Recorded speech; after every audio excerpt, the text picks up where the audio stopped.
My friends at Easy Cater are workplace catering pros, helping you find food for everything from daily employee meals to staff meetings and special events. Visit easycater.com/leaderassistant to find out more. Hi, I'm Danielle Hill. Today's leadership quote comes from Sheryl Sandberg. If you're offered a seat on a rocket ship, don't ask which seat, just get on. The Leader Assistant podcast exists to encourage and challenge assistants to become irreplaceable, game-changing leader assistants. Episode 28, party people. Hey everyone, welcome to the Leader Assistant podcast. I'm very excited to talk to Danielle Hill today. Danielle, thanks for joining me. Yeah, thank you so much for having me. I'm thrilled to be here. So I guess we connected on LinkedIn at some point and then through Phoenix Norman's tribe community. Can't remember which one was first, chicken and the egg kind of a thing. So let's go back in time a little bit. What was your very first job? Oh, my very first job was actually working at a local dog kennel. So I love animals, I love dogs, and so when I think it was the day after I turned 16, I started working there and worked there on and off for 8 years through high school and went back during the summer in college because I just love animals so much. Great. What did you learn from that job that you still use to this day? Dependability. That was where I really learned how important it was for me to be dependable to my employer. And, I will never forget, I made the mistake of not asking for vacation when I needed it. And then the day before I was like, oh, by the way, I'm going on vacation. And she was like, she sat me down instead of firing me. She sat me down and we talked about it. And she really talked about the importance of being dependable. And that just stuck with me like all my career. I think she really helped shape me as an employee and really helped me learn at a young age what a valuable tool that can be. And I'll tell you, I was never even like a minute late after all that happened. So she really taught me that. Yeah. So when did you first become an EA and why did you become an EA? Yeah, I think it's kind of funny because I actually started my career in marketing. I have a degree in advertising from Chico State in California. And I was working as the director of marketing at a contractor.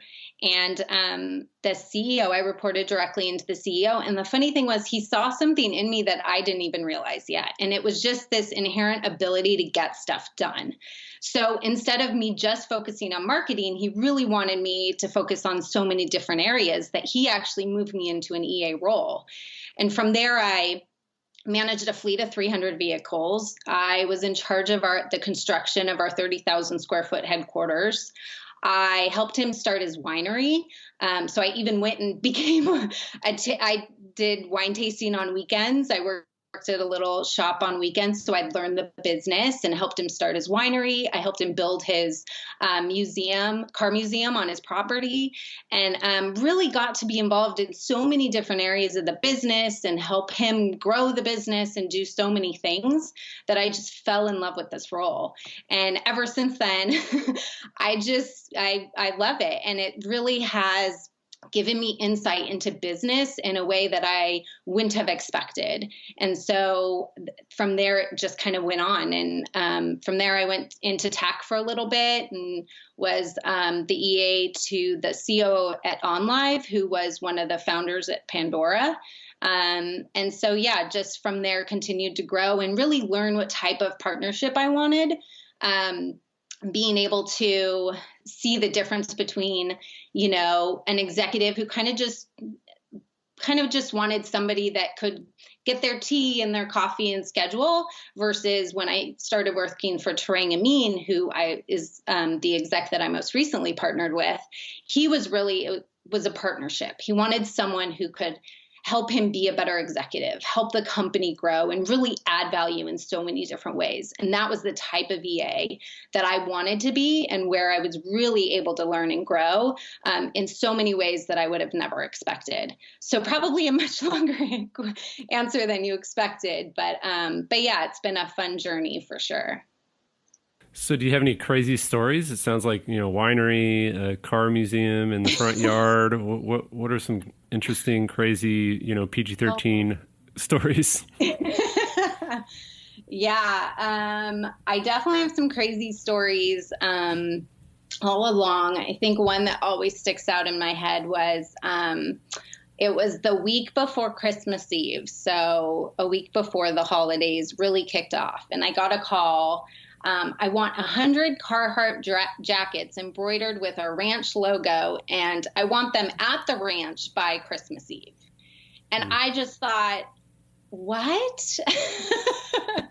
But in true fashion, and probably the reason I'm still doing this job, is I said, okay. And I just pulled every string I could think of and was able to get my hands on the jackets, was able to convince our local embroiderer, who I love and still to this day am so thankful for him, to work a couple extra hours so they could push the jackets through. And I brought a bunch of stuff to his office and just gave everyone gifts and was so thankful for them. And then threw them in the back of a truck and drove them up to the ranch in Redding. And yeah, so we got it done. But it was, little bit of a crazy story, at least at the time for me.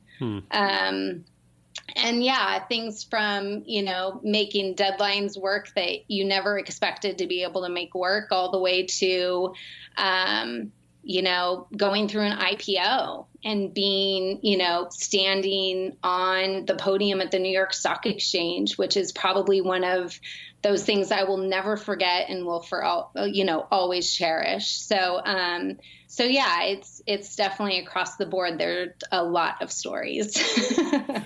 Wow. So what was the stock exchange event?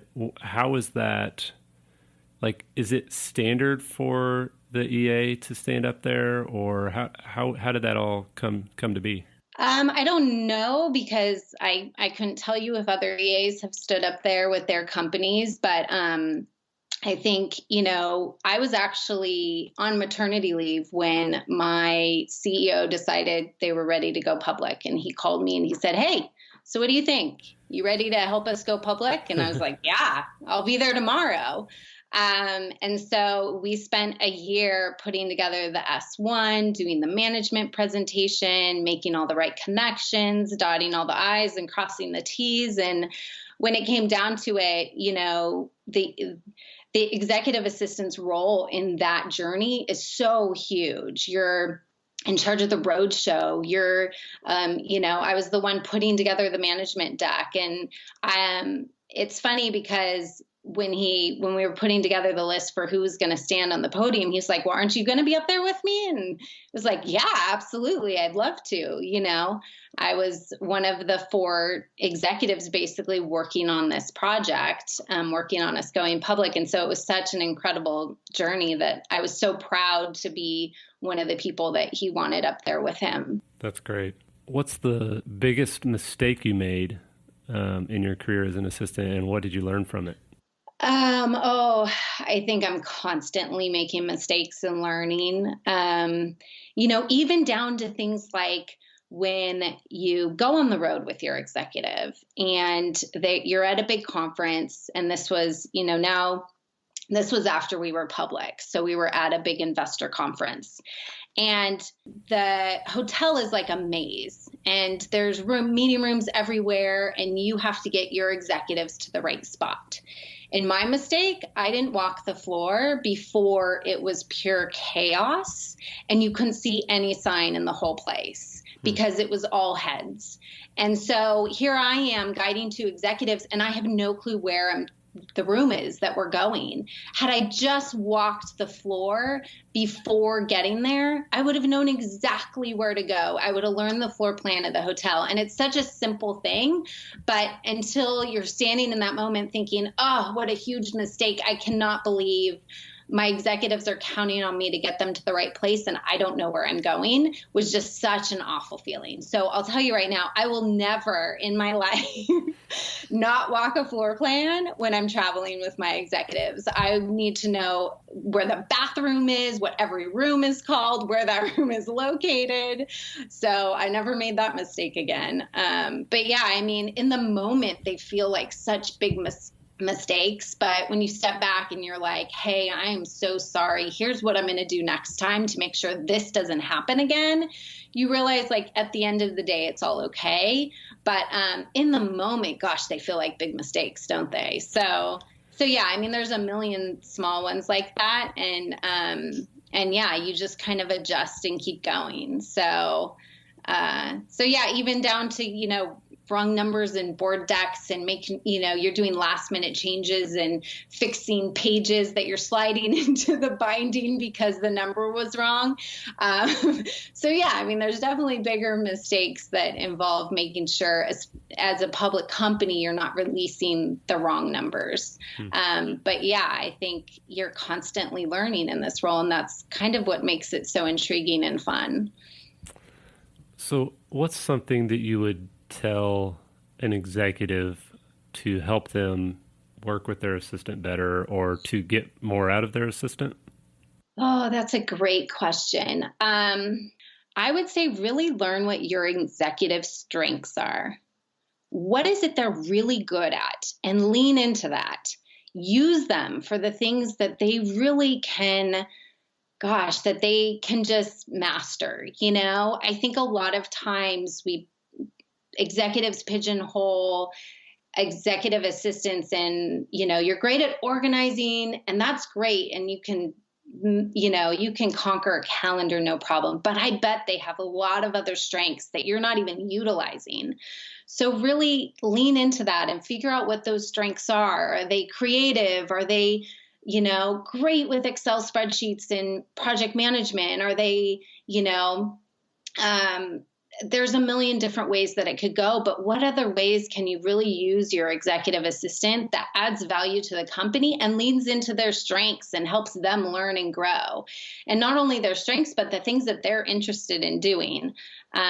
So yeah, I mean, I think that can be very powerful for an executive and their assistant to really have that open conversation of, here's what I'm really good at doing. Let me get my hands on some of these things and really show you what I'm able to do. What if you're having conflict with your executive or even others in the office? For example, I talked to an assistant the other day that they said they had about, 8 or 9 admins or assistants in their kind of department, and 2 of them won't talk to each other, and then those 2 don't really talk to the others much, or it's just kind of, there's a lot of tension.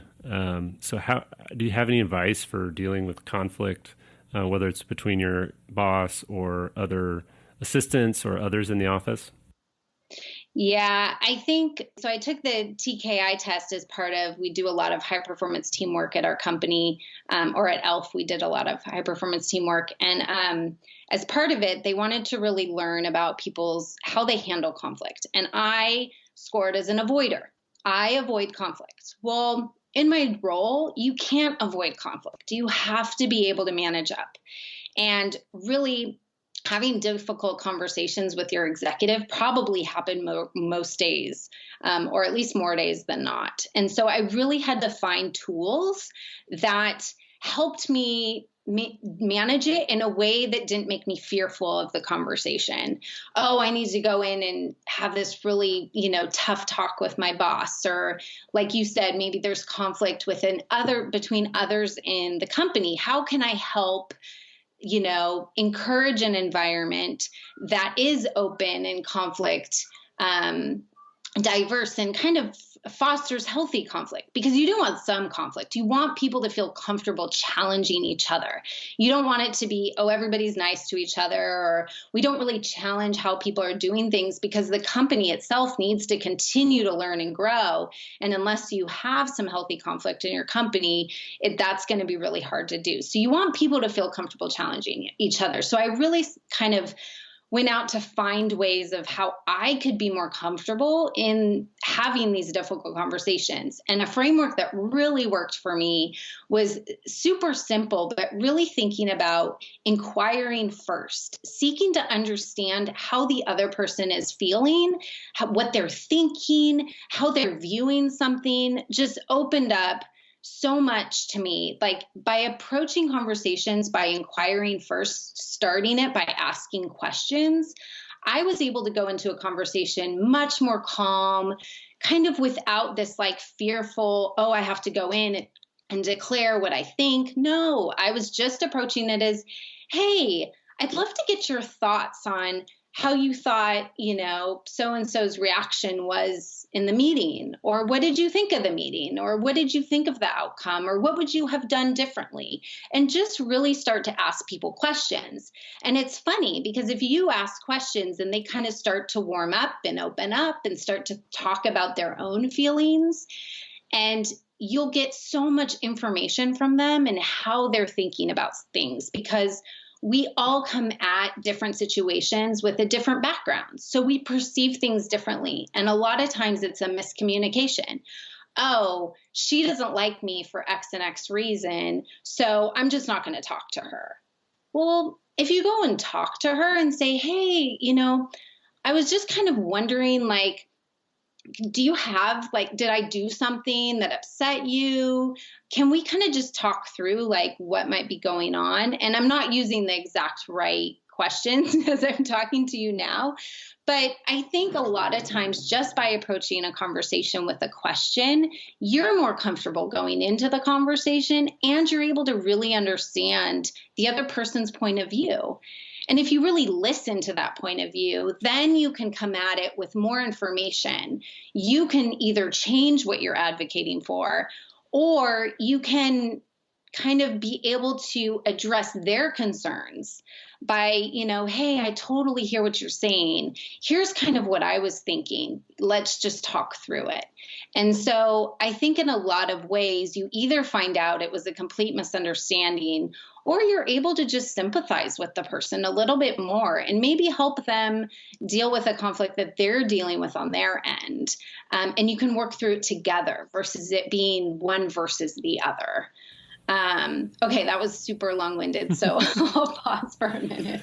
No, that's good. So, okay, those are good. That's great advice, great tips, great, practices. But what if somebody, they have all that and they're like, all right, yes, I can do that. That's great. I'm going to go do that.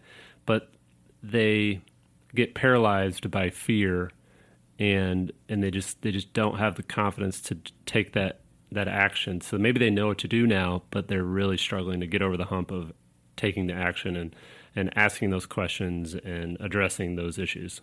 Then I would recommend getting a kind of somewhat of a moderator, somebody who can be in the room with you that maybe asks the questions first that you're both comfortable with. We work with an HPT coach, and a lot of times that's what she does, is she's simply in the room to ask questions and get a conversation started. So hopefully there's someone either in your organization or just in your life in general who can be that kind of safe place that at least can create a safe environment for the two people. And hopefully the company is very open to, I know not everybody has coaches that they bring in, but really just who's that person that you're comfortable with that you feel like could help moderate that situation for you. Yeah, and I would say too that the way that I would counsel somebody in that situation, if they don't have somebody that's a moderator or maybe their resources aren't available, the two big things I would say is, one, you really just need you need practice. So maybe you can take a smaller bite-sized conflict that you're having with somebody else that maybe you're in a closer relationship with, or a family member or friend, and kind of start small to take a small bite and address something that way and kind of get your confidence that way. But I also would encourage, if there's listeners out there that are really trying to deal with this conflict with their boss or coworkers, I would just really encourage and remind you that your value as a human being is not dependent on how that conversation goes. And Yeah.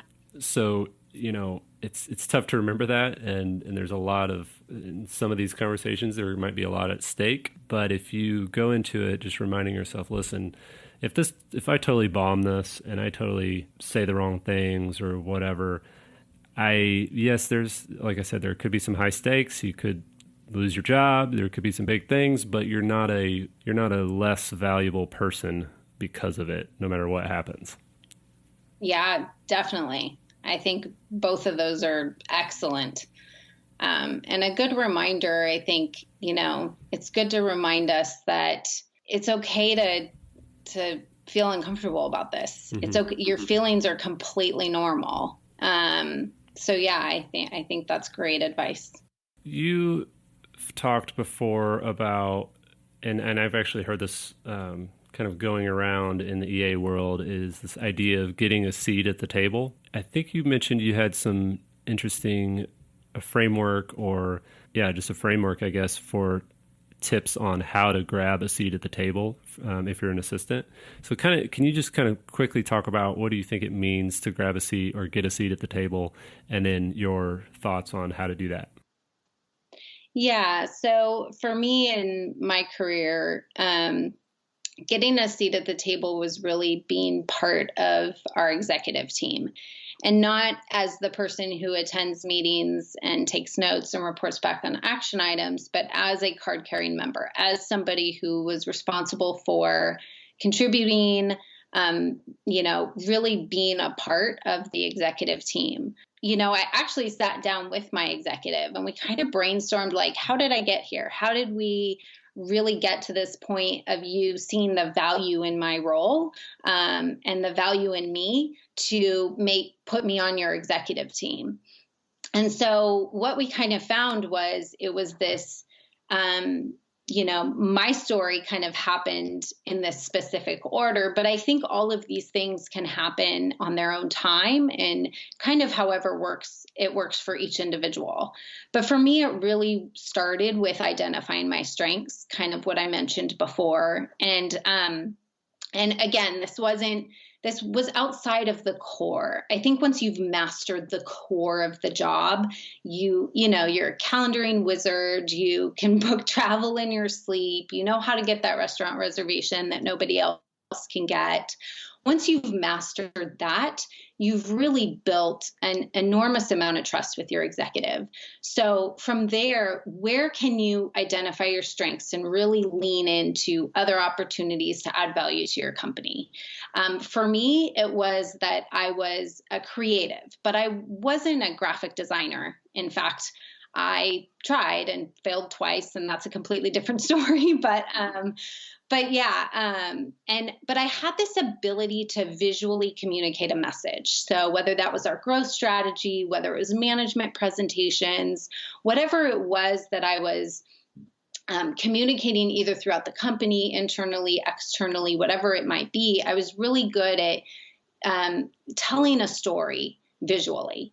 And so we just really leaned into that. And at the same time, I wanted to get involved in areas of the business that were super interesting to me.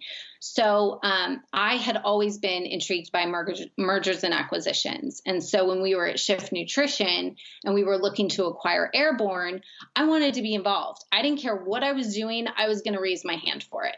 So yeah, you want me to track 850, documents that cross a data portal and see who has questions and who needs follow-up and all of the above. And I'll do that.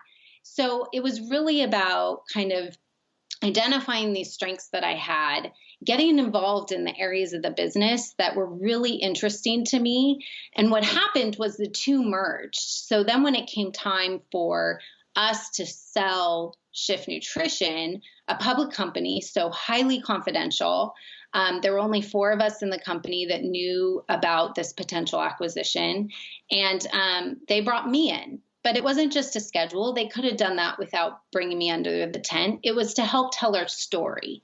So now I'm merging my strengths with the things that are really interesting to me. And from there, it seemed like things kind of just took off. And I learned a ton. I got to be involved in a huge acquisition with a 6x shareholder return. And then when I was brought on, when Tarang was brought on as CEO of e.l.f, he asked me to come with him. And that was when he put me on his executive team. And so I think all of these things really built up to getting that seat at the table. But one other key area was that I really worked hard at earning the respect of my A team. And when I talk about an A team, it wasn't the other executives or administrators in the office. They're actually my lifeline. I couldn't do my job without them. But my A team were the other direct reports to my executives. So SVPs, C-suite executives are my peers. They're my team. And so earning their respect and them seeing me as a peer and not as the assistant, but really somebody who they could go to for advice, somebody that they could talk through things with, that they saw value in, so that when I got the seat at the table, they embraced it and they brought me in with them. And I was fortunate that a lot of the team from Schiff was also the team that came with us to e.l.f. So I had already built that respect, but that was a huge part of it as well. When I walked in and sat at that table as part of the team, as a card carrying member, the team around me knew what I was capable and the value that I brought, and therefore embraced it wholly and really made me part of the team. If you're an executive listening to this podcast and you're thinking, I want to hire Danielle or someone similar, what do you think executives should look for in an assistant, and how should they maybe interview to get somebody like you if they're listening to this and they're thinking, man, I want somebody like that? I would say look for somebody that really has a heart for the role. I think, I think it matters. I think that somebody who wants this role to be seen as a true partnership, as not as a tool necessarily for them to get somewhere else, but how can we continue to elevate the EA role into what it truly is? And that is a partner and somebody who adds a ton of value at a company and to an executive. So this is a great question. When interviewing EAs, I would say look for somebody who has heart. Look for somebody who's super energetic about the role, and look for somebody who wants to take on kind of anything they can to make your life easier, to add value to the company, to help the company grow and sees that big picture. That's a harder question to answer than I was expecting. But yeah, I mean, I think all of those things, and as the EA coming into interviewing for a role, really ask about who that executive has had in the past as their EA and what was it about that EA that they truly valued. Because I think a lot of times that also shows a lot about who the executive is and what type of, role they're trying to fill, or what they really see as the value that an EA can bring to the table. So it's kind of a hard role to interview for. And a lot of times it has to come down to kind of that gut feel of who's really the perfect fit for me or the right fit for me. So yeah, it's definitely not an easy question to answer. No. It's hard because in my experience, it's like, okay, well, I got hired in my current job because my current executive has known me for a while, never worked with me, but known me for a while. So kind of knew enough about me to know that I, wasn't a flake. And then he also knew my prior executive. And so he kind of knew what I had to deal with. And so, and he's like, if basically if you can handle that, then you can handle me. And so you don't always have that connection. You don't always have that context when you're looking for people. And that's why I think the first place you should always look for people is your network. Because if you know somebody you trust and you know kind of the work scenario they're in, then their recommendation is probably going to be your best bet in a lot of cases. Oh, definitely. So if you have a good, strong reference of somebody who says, yeah, that person is a rock star, that, can just save so much time for sure. What is one productivity hack or tip that you want to share that you just, something that you can't live without? Productivity hack. I would say time blocking is probably the biggest productivity hack. But one that I think is been kind of my tool is I feel like a lot of times you have your inbox and some to-do list that's somewhere else and maybe some other lists that are located across multiple different places. And one thing I did to really just narrow down my focus is all of that for me is in one place. And so and this I'm sure doesn't work for everybody, but for me, my to-do list is my inbox. Mm-hmm. And when the number of emails that are sitting there because is the number of things I need to get done. So I email myself, hey, you need to do this. You need to do this. And that's actually my to-do list. And then my focus is all in one place and I'm working through the same list. For me, it just helped to not have things in different places. If I can have everything located in one spot, I was much more efficient than trying to bounce between email and a to-do list and all of that. So anyways, that was a big kind of change that I made that really helped me just stay focused and productive. And then when I turn that off, because I do time blocks to work on different projects, again, my focus is in one place versus being pulled in so many different directions, which happens really easily in our role. Yeah, I love it. That's what I've been doing for years. My inbox, and then I have a simple like 2-column Google spreadsheet that I use for kind of sitting down with my executive and walking through kind of rapid fire to knock out stuff. But yeah, most of the time I'm just living in my inbox and I email myself, and yeah, I love just the simplicity of it. All these nice fancy to-do task project management softwares. Yeah. I always think those are just setting those up is for a lot of people it's an excuse to feel like they're accomplishing something because they set up this tool. When the reality is a lot of times we just need to sit down and get our stuff done. So what are you grateful for? Oh, I'm grateful for a lot of things. I'm grateful for a family that supports my career. I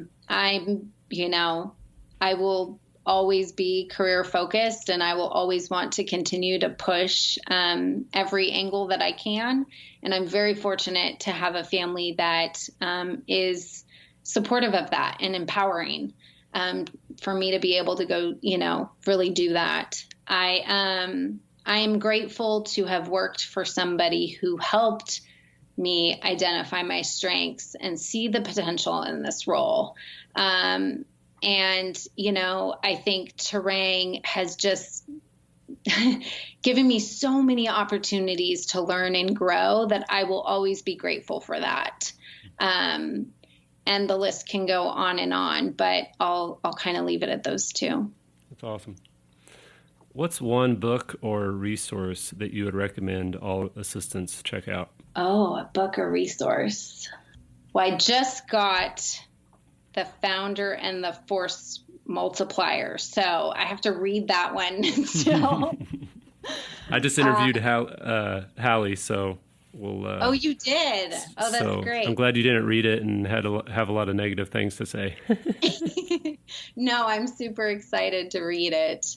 I I don't know if I have one specifically because I think different things work for different people, but I would just encourage everyone to continue to read. And, I actually one year asked for a subscription to the Harvard Business Review because as my Christmas gift for my executive, because I wanted to continue to read and learn and just know as much as I can to be able to support my executive better. I think that just that conscious effort to continue to, read different things, I think is great. So yeah, I apologize. I don't have something off the top of my head. No, I mean, that's that's just a great tip. Hey, your company can pay for a subscription to the Wall Street Journal or New York Times or Harvard Business Review.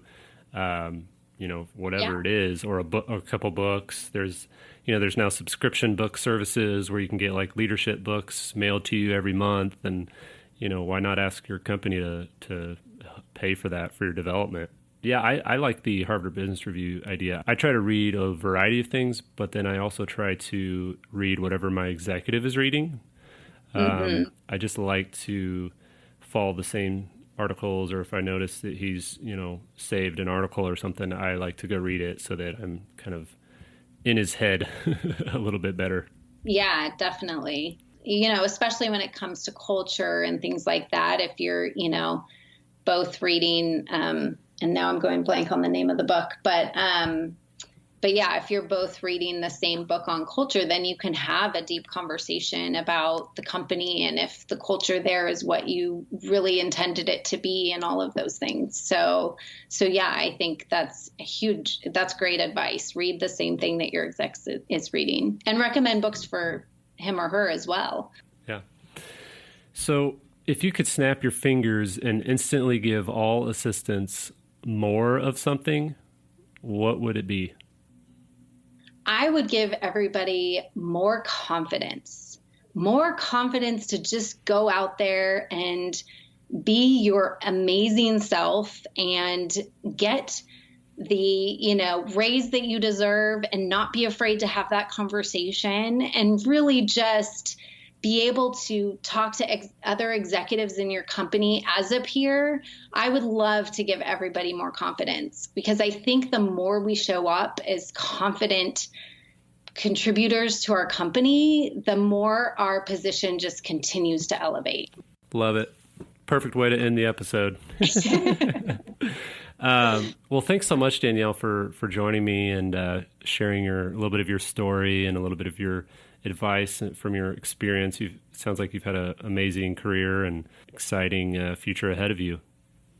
Thank you. Thank you so much for having me, Jeremy, and for doing everything that you're doing. This podcast is incredible. You're doing such a good job. Yeah, I'm so proud to be here and that you even asked me to. So thank you. Yeah, you're welcome. Is there anything that my listeners can support what you're doing or find you? Is there somewhere they can find you online? Right now I focus a lot of my energy on LinkedIn. Okay. So yeah, LinkedIn, but stay tuned. You never know what's to come next. So. Sounds good. Well, I'll put all your LinkedIn link and anything else you might come up with. I can put it in the show notes for people to check out. Sounds great. Thank you so much. Yep. Thanks so much. And thank you for listening. Check out the show notes at leaderassistant.com/28. And be sure to check out my online courses at goburrows.com/courses. Until next time, have a great day.